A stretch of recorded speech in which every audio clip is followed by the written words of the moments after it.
大家好，欢迎来到加密星球。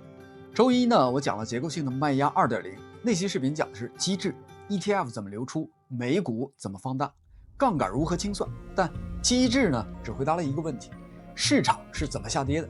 今天呢，我们轻松一点，我们换一个视角，问一个问题：这一轮的暴跌到底是在杀谁？为什么要讲这个呢？因为市场见底儿，我个人觉得从来不是看 K 线图，K 线图告诉不了我们，而是当所有该被杀的人都杀光了，没有人了，就到底部了。所以呢，我们只要搞清楚谁在被杀，还剩多少没有杀完，然后呢，我们就能够预判现在到底是底部还是下一波的杀戮刚刚才开始。11月的这轮暴跌呢，我看到有3类人正在被收割。第一类是杠杆玩家，最快被瞬间清算；第二是 FOMO 的新手，正在被杀，被套在高位；第三是山寨的信仰者，最慢，信仰崩塌它需要时间。3类人，3种死亡速度。好的，我们现在开始。第一类最惨，也是被杀的最快的杠杆玩家。先看看数据。这一轮的暴跌，单日爆仓的金额最高19.65亿美元，爆仓人数40万人。40万人是一个什么概念呢？上期我也谈过，相当于整个新西兰首都惠灵顿一个城市的人口，一个城市1天内全部被清算。数据呢有点太冰冷，讲一个最近的故事，你就会明白杠杆到底有多残酷。麻吉哥，台湾的知名企业家、音乐人，真名黄立成。LA Boyz 的成员，创立了 Marky 的音乐品牌。2017年以后转战区块链，是早期的 NFT 的巨鲸。他曾经持有上百枚的 BAYC， 也就是大家熟悉的无聊猿。牛市的时候，一只就要达到几十万美元。上百只什么概念呢？光 NFT 它就是顶级的巨鲸。今年的9月呢，他在 Hyperliquid 上开始赌以太坊，25倍的杠杆缩多。25倍是什么概念呢？你有100万借2400万去赌，涨4%你翻倍，跌3%到4%你归零。9月到10月初，以太坊从2500美元涨到了4000美元，麻吉哥的账户一度浮盈4566万美元，14亿台币，接近财富自由。这是很多人一辈子也赚不到钱，但他没有离场，他选择继续加杠杆，继续赌。10月11号开始，行情反转，以太坊开始下跌，麻吉哥没有止损，反而选择往下摊平。什么叫做往下摊平呢？就是价格跌了，不是减仓，而是加仓，赌它可以涨回来。结果呢，从11月1号到现在11月25号，他在 Hyperliquid 上被清算了71次，你没有听错，71次。链上分析团队 LookOnChain 统计，Hyperliquid 上面11月被清算最多的人，第一名麻吉哥71次，第二名 James Wan 26次，第三名 Andrew Tate 19次，麻吉哥是第2名的3倍。他因此呢得到了一个绰号“清算王”。最终的结果是什么呢？4566万美元的浮盈全部吐了回去，不仅浮盈没有了，而且还亏损了本金1772万美元。总损失超过了2000万美元，大约6亿的台币。而且最讽刺的是，每次爆仓以后，他几个小时以内就要重新开仓，再用25倍的杠杆，再爆仓，再开71次。甚至有交易所专门推出了麻吉模式，奖励那些被清算的人。这个已经不是投资了，是上瘾。麻吉哥的故事不是一个个例，这一轮呢有40万人和他一样。为什么杠杆会让跌幅被放大呢？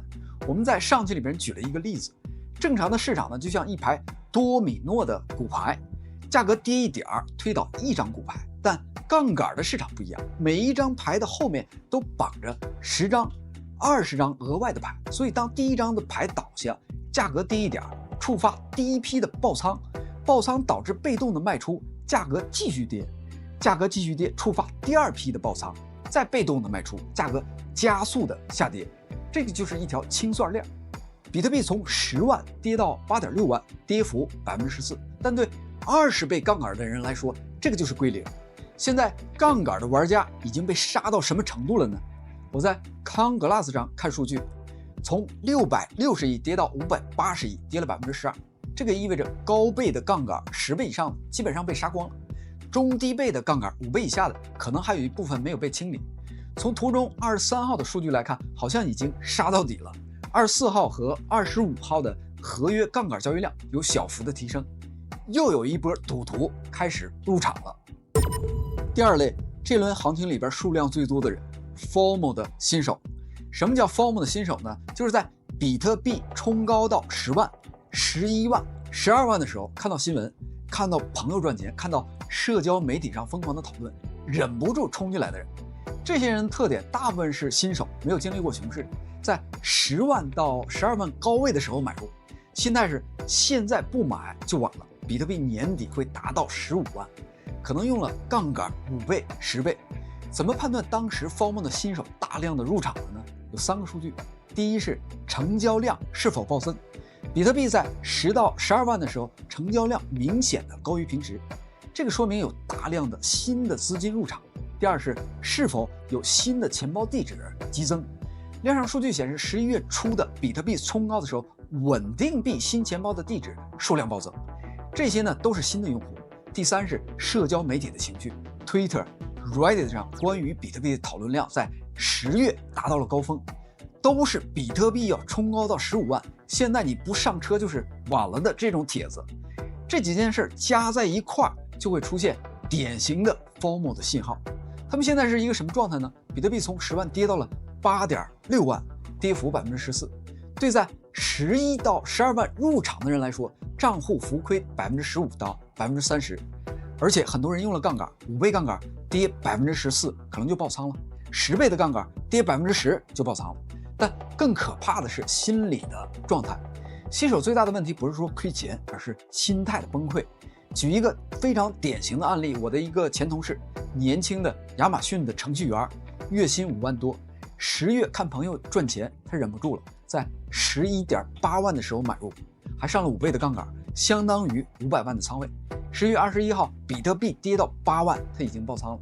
现在呢，白天没有心思工作，晚上也睡不着觉，整天晚上的时候盯着 K 线图，盯到凌晨的2、3点，他也不敢跟他老婆讲。这个是成千上万的 FOMO 的新手的真实状态。现在他们已经被杀到了一个什么程度呢？简单估计是中期到中后期，第一批人已经割肉离场了，这批人承受不了心理压力，在8万到9万的时候就割肉走了，他们亏了20%到40%。第二批还在死扛呢，这批人心里想着我就等着回本以后再走，他们还没走，但账户还是浮亏的状态。社交媒体上你可能会看到这些人在问什么时候会涨回来，我坚持的看多。这类人为什么值得关注呢？因为他们代表的是增量资金，市场要反转必须有新钱进来，但现在的这批钱刚进来就被套了，他们要么割肉走了，要么还在扛。无论哪种情况，短期内他们不会再进场，或者是加仓。比较可怕的是他们会传染，他们甚至会告诉身边的人千万别碰加密货币，我亏惨了，这会阻止更多的新钱入场。所以市场真正的见底必须要等到这批人要么割肉走完，要么解套离场，要么熬到不关注了。只有当他们出清了，市场才能够重新的吸引新的增量资金进来。第三类呢是山寨的信仰者，这类人不会像杠杆玩家一样瞬间的被爆掉，也不会像 FOMO 的新手那样被套他就离场。他们的死亡方式有点不太一样，他们的信仰是慢慢崩溃的。加密市场有一条铁律，涨靠叙事，跌靠现实。